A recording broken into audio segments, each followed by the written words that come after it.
Have you ever walked away from a conversation feeling, I don't know, just totally energized, like you just had a dose of pure sunshine? Oh, absolutely. Reinvigorated, even. Exactly. Yeah. And then other times, maybe after being with someone else, you feel utterly drained. Yeah, or confused, maybe even a bit smaller? Yes.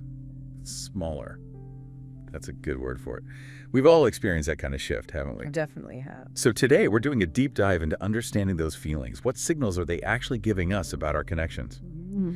And we're drawing insights for you from this excerpt called Your Intuition, Recognizing Energy and Setting Boundaries. Specifically, there's a section, Why Some People Feel Like Home and Others Drain You.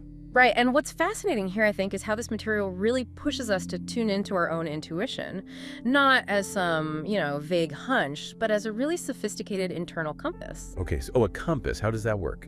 Well, our mission today is to explore how those feelings you get after an interaction, that physical or emotional sensation, how that can be a really potent signal about the energy exchange that's happening. Energy exchange. And what that means for, setting boundaries, for protecting your inner world. That's such a crucial point. And it connects perfectly with a quote from the material, doesn't it? Which one are you thinking of? The one that says, pay attention to how you feel after being with someone. That's your intuition speaking. Yes, that's the core of it. It sounds simple, but it's profound. It's this fundamental signal that maybe many of us don't fully use day to day. We often override it, I suspect. But yeah, we'll be discussing the differences the source points out between, well, it calls them energy drainers. Drainers, okay, not a flattering term. No, but descriptive. And contrast that with soul-nourishing people. Soul-nourishing, Yeah. I like that much better. Me too.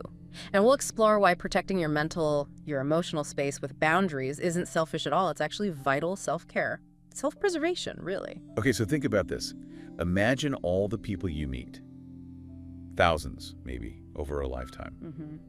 The insights here suggest that among all those people, only a very few truly feel like home, like an oasis, Warm, safe, grounding. Exactly. Those interactions that leave you feeling genuinely uplifted, maybe creatively inspired or just seen. And this is precisely where our intuition is our best guide. That feeling you mentioned earlier, confused, tired, small, that's not just random noise. It's your intuition sending a really vital message about the energy dynamics. So it's telling you something specific. It's telling you something profound about how that person, that interaction is impacting your internal state, your reserves, your sense of self even. Wow. And it really makes you reconsider how we treat our own inner space, doesn't it? How so? Well, there's this analogy in the material that's incredibly powerful. It says, not everyone deserves access to your inner world. Like your home. Exactly. Just like your home, your mental space needs boundaries. That really struck me. But it made me wonder, how do we practically do that? Locking a door is easy. Right. Physical boundaries are clearer. But how do we sort of lock our minds? Or at least protect our thoughts and feelings without just shutting down completely? That is the core challenge, isn't it? And the material does offer some actionable insights there. It's really crucial for identifying what it calls those energy drainers. Okay, so how do we spot them? Beyond the obvious ones, maybe. Well, yes, there are the obvious complainers who never seem to change anything. We probably all know someone like that. The ones who vent but never act. Exactly. But this material helps us see the more maybe insidious types, like perhaps the ones with a kind of victim mentality. They constantly seek validation for suffering, but subtly resist any actual solution. Oh, I think I know that pattern. It feels like they want to stay stuck. It can feel that way. Or maybe those who are subtly competitive, undermining your successes, perhaps? The subtle competition. Yeah, that crabs in a bucket thing I've heard about. Crabs in a bucket. Explain that. Well, the idea is, if crabs are in a bucket and one starts to climb out, the others will often pull it back down. Not always maliciously, maybe just out of their own discomfort or limitations. That's a powerful image. And it fits. What about those friends, maybe, who only seem to cheer you on when you're struggling? Oh, that's a tough one.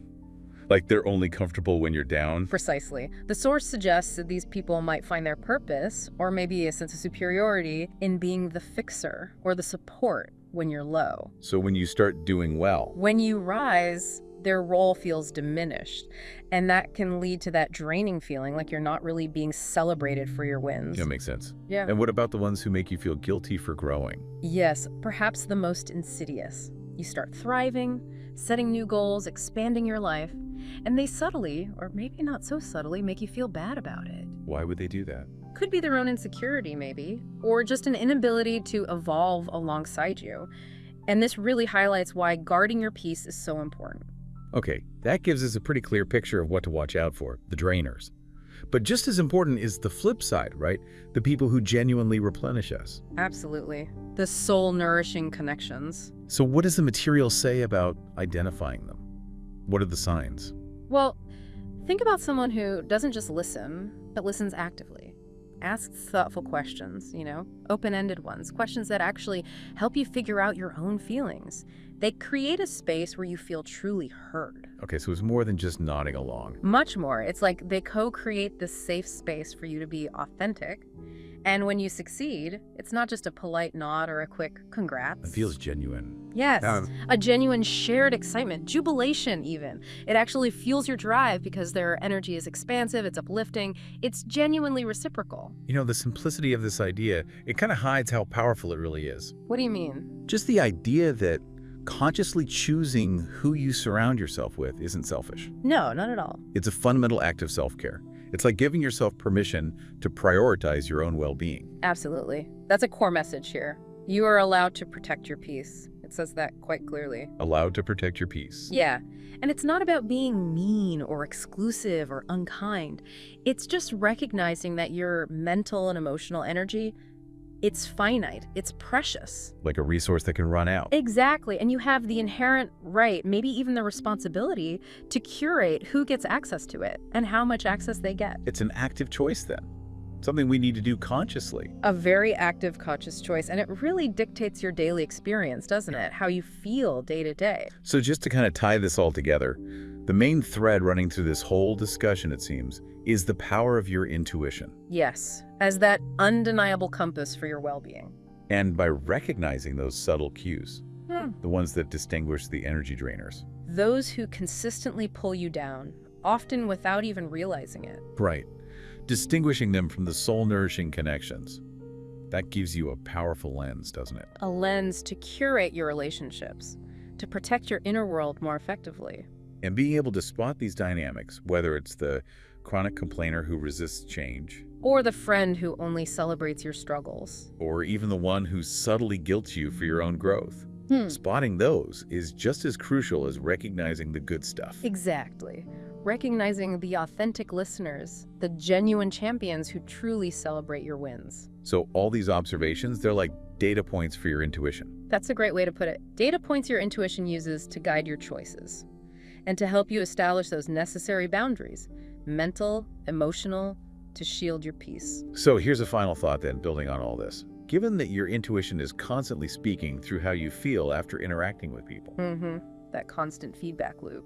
How might consciously choosing your interactions, really leaning into that inner guidance, how might that fundamentally reshape not just your day-to-day well-being, Maybe something bigger. yeah, but maybe the entire trajectory of your personal growth, your resilience?